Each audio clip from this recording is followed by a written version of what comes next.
नाम जप के 5 सत्य जो आपका नज़रिया बदल देंगे। आपने कभी शांत बैठकर भगवान का नाम जपते या ध्यान करने की कोशिश की है और पाया है कि आपका मन पहले से ज़्यादा अशांत और विद्रोही हो गया है? आप अकेले नहीं हैं, यह एक बहुत आम अनुभव है। अक्सर लोग इसे मानसिक कोलाहल से घबराकर अभ्यास छोड़ देते हैं, यही सोचकर कि उन्हें यह नहीं हो पाएगा। लेकिन क्या होगा अगर हम आपको बताएं कि ये संघर्ष, बेचैनी और ये बुरे विचार असल में हमारे हार नहीं बल्कि हमारे आध्यात्मिक प्रगति के गहरे संकेत हैं। यह अनुभव बताता है कि आप सही रास्ते पर हैं। आइए इन 5 हैरान करने वाली सच्चाइयों को जानते हैं जो नाम जप के प्रति आपका नज़रिया हमेशा के लिए बदल देंगे। पहला है, ये जलन अच्छी है। यह आपको पाप जला रही है। नाम जप की शुरुआत में मन में होने वाली बेचैनी और जलन असल में एक बहुत ही सकारात्मक संकेत है। इसे एक ऐसे शक्तिशाली दवा की तरह समझिए जिसे हम कोई गंभीर रोग नष्ट करवाना चाहते हैं, तो हम कड़वी से कड़वी दवाई भी खाते हैं, भले ही वह शरीर में गर्मी पैदा करे।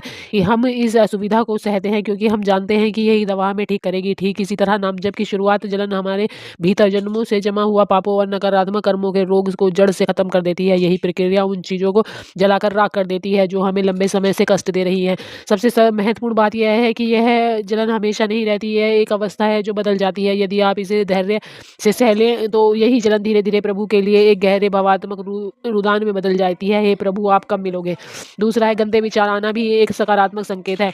यह बात सुनने में थोड़ी अजीब लग रही होगी, लेकिन अगर नाम जप के दौरान आपके मन में गंदे या नकारात्मक विचार बढ़ गए हैं तो यह बात ये सबूत साबित करती है कि अभ्यास कम काम कर रहा है। यही दृष्टिकोण में एक सूक्ष्म लेकर शक्तिशाली बदलाव की आवश्यकता है। भजन में बैठने पर गंदे विचार आ नहीं रहे हैं, बल्कि भीतर जमा हुए गंदगी बाहर निकल रही है। उनकी तुलना एक शांत देखने वाले सरोवर में से की जा सकती है। जब कोई मत वाला हाथी भगवान का नाम उस सरोवर में उतरेगा तो तल से जमा हुआ सारा कीचड़ और गंदगी सतह पर आ जाती है। यह उथल पुथल असली में सफाई की प्रक्रिया है। हमारा मन एक चिप की तरह होता है जिसे अनंत जन्मों के कर्म और विचार चित्र सहित भरे हुए होते हैं। तीसरा है, आपका मन ही आपका सबसे बड़ा विरोधी है। आध्यात्मिक मार्ग पर आपका सबसे बड़ा और चालाक दुश्मन कोई और नहीं है बल्कि आपका मन ही है। यही मन हमें जन्मों से भटकाता है और हमारी दुर्गति कराता है। जब आप अपने मन जप के माध्यम से अनुशासित करने की कोशिश करते हैं तो यह पूरी ताकत से आपका विरोधी बन जाता है। यह संदेह पैदा करता है कि करने की कोशिश करोगे कि यह सब व्यर्थ है।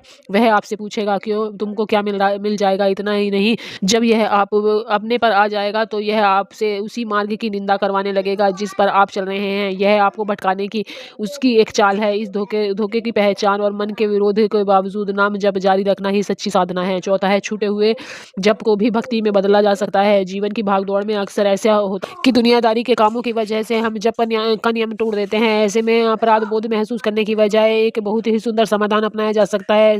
इसे ऐसा समझिए, जब आप पूरी सब्जी या खीर खाते हैं तो और उससे पहले ठाकुर जी को भोग लगाते हैं तो वही भोजन प्रसाद बन जाता है। उसे ग्रहण करने से न केवल आपकी भूख मिटती है बल्कि आपको कृपा भी